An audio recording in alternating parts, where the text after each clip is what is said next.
Hello, and welcome to the Practically Geek channel.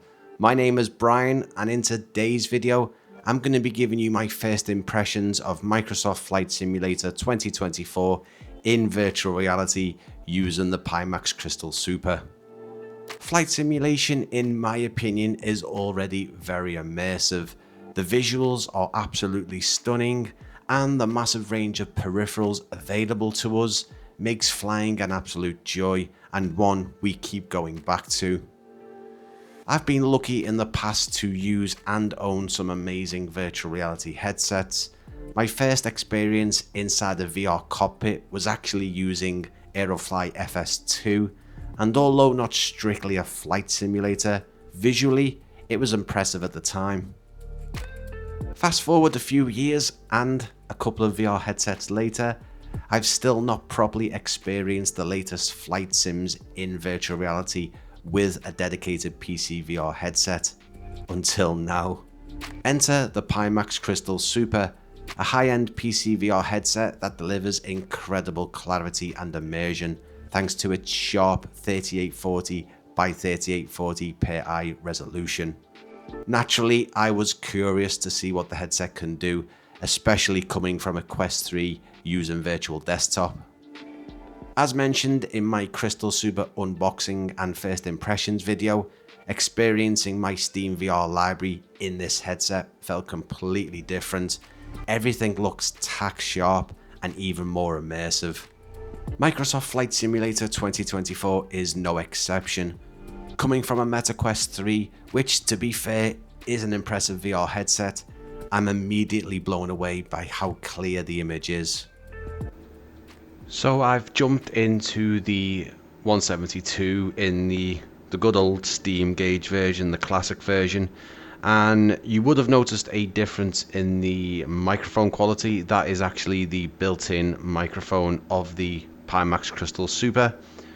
And what I wanted to show you, it won't be coming across on screen very well. It won't be giving you that depth of field, the scale, obviously the 3D-ness of virtual reality.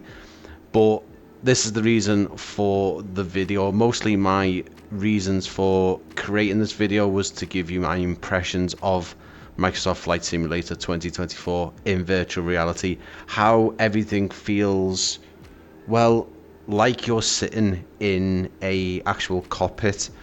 And because of how super resolution or how high quality the resolution is, the 57 ppd, the 4K per eye, that's 3840 by 3840 per eye, I can do things that I wasn't able to do with other VR headsets, like for example sit back in my chair and actually read every bit of text and number on the cockpit dials, the altimeter, the vertical speed, the airspeed.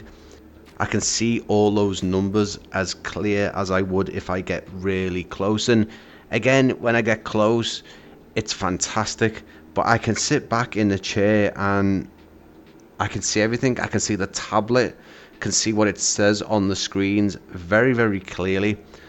But the biggest thing for me and for everyone else who has tried the simulator with a older headset or a headset with not as higher resolution will be the distance rendering, how clear the scenery looks off into the distance and even below.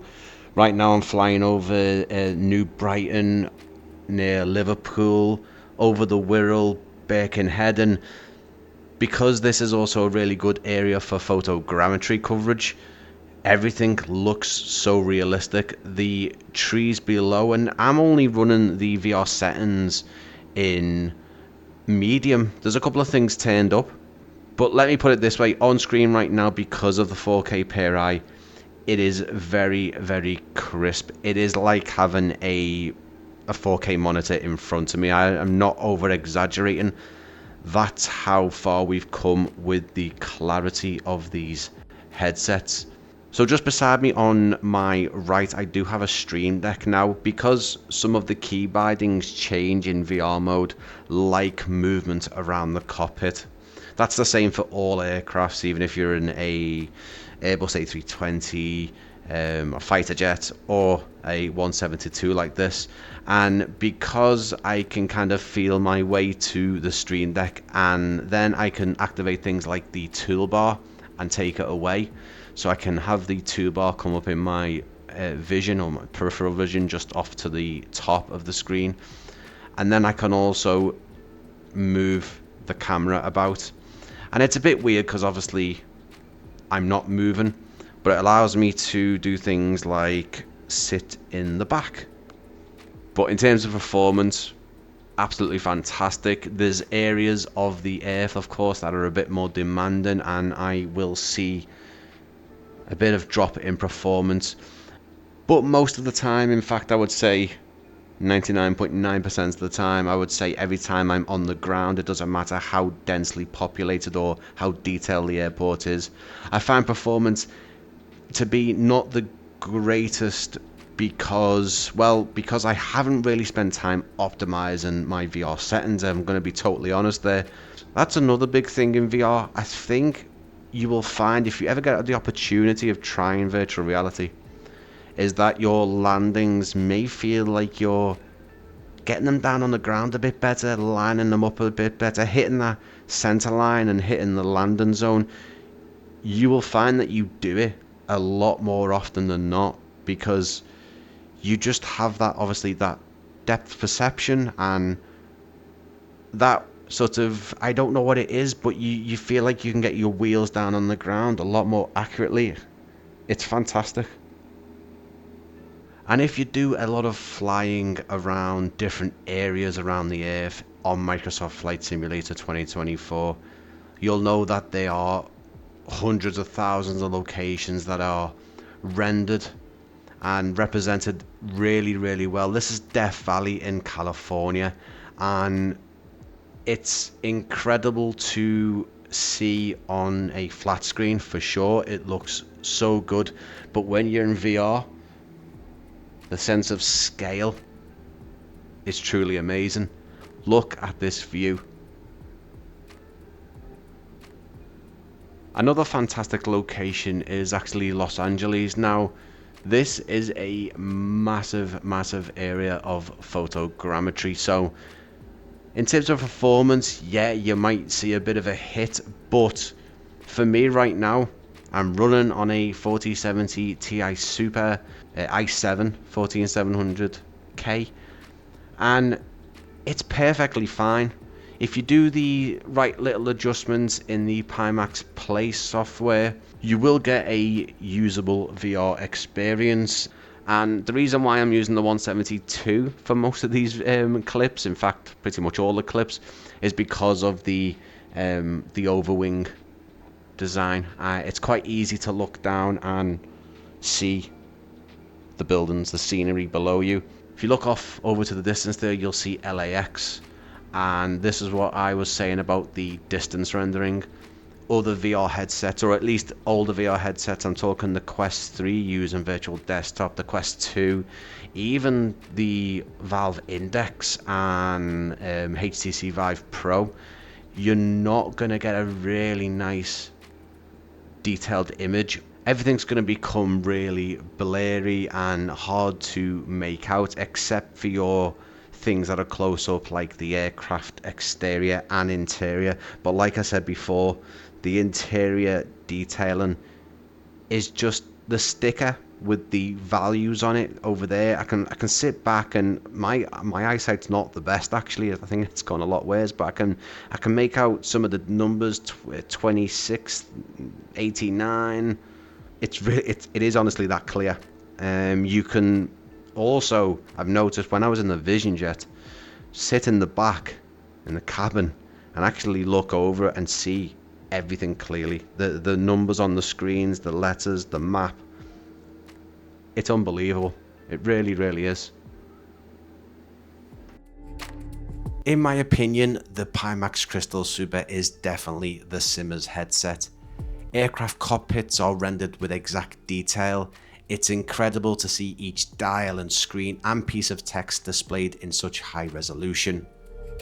Microsoft Flight Simulator 2024 in virtual reality is such an incredible experience, especially in a high-end PC VR headset like this. It may not be the most comfortable experience out of the box, but it does make going back to a monitor pretty hard. Before you go rushing onto the internet to buy yourself a Pimax Crystal Super, however, I fully recommend heading to VR Flight Sim Guy's YouTube channel.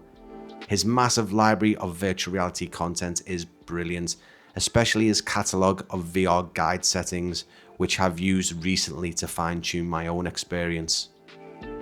I've linked Steve's channel in the video description below, as well as his most recent VR settings guide, which is a fantastic source of optimizational tips. Definitely give it a watch and subscribe to his channel if you haven't already.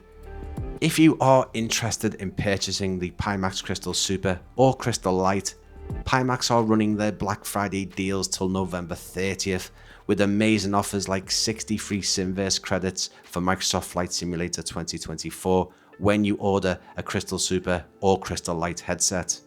I've popped a link for the Pimax Black Friday deals in the video description, along with my affiliate link and discount code if you do decide to purchase one of the Crystal headsets. Using the link really helps my channel and gives you guys a little discount too.